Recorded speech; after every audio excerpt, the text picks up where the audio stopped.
All right, now following the surge in cases of COVID-19 in India, Kenyans who traveled to the country to seek specialized treatment have found themselves between a rock and a hard place.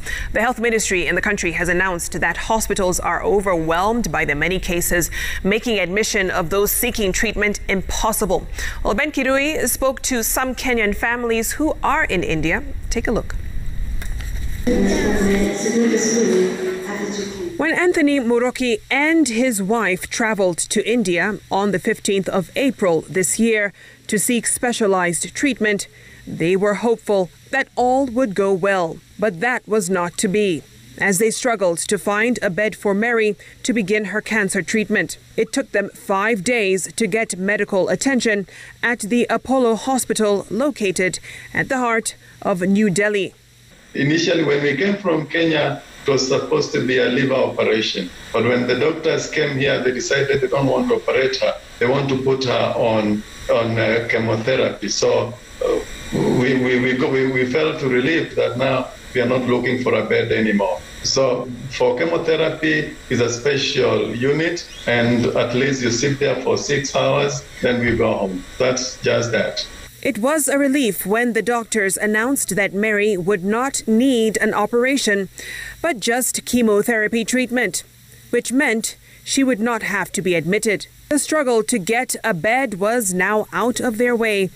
They would find a nearby hotel to stay in as they commute daily for chemotherapy sessions. So we were commuting to the hospital to do the tests, but we could hear from the word go, the hospital was already full, packed. It is a challenging situation that many Kenyan families in India are going through. Anthony, in our conversation, told us that many families are stuck, uncertain of their fate. What is more worrying is the fact that cases in India continue to soar. Saturday marking the latest in a series of highs that have broken records over the last 3 days. The health ministry in the densely populated country has announced that the hospitals are stretched beyond limits. Wasiwasi ni mwingi ndugu yangu, wasiwasi ni mwingi.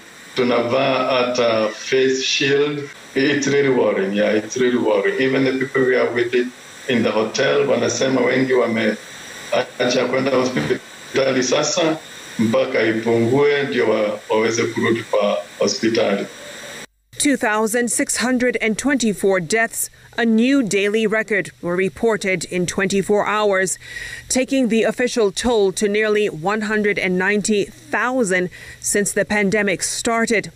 A further 346,786 new cases were also reported, taking India's total to 16.5 million, second only to the United States.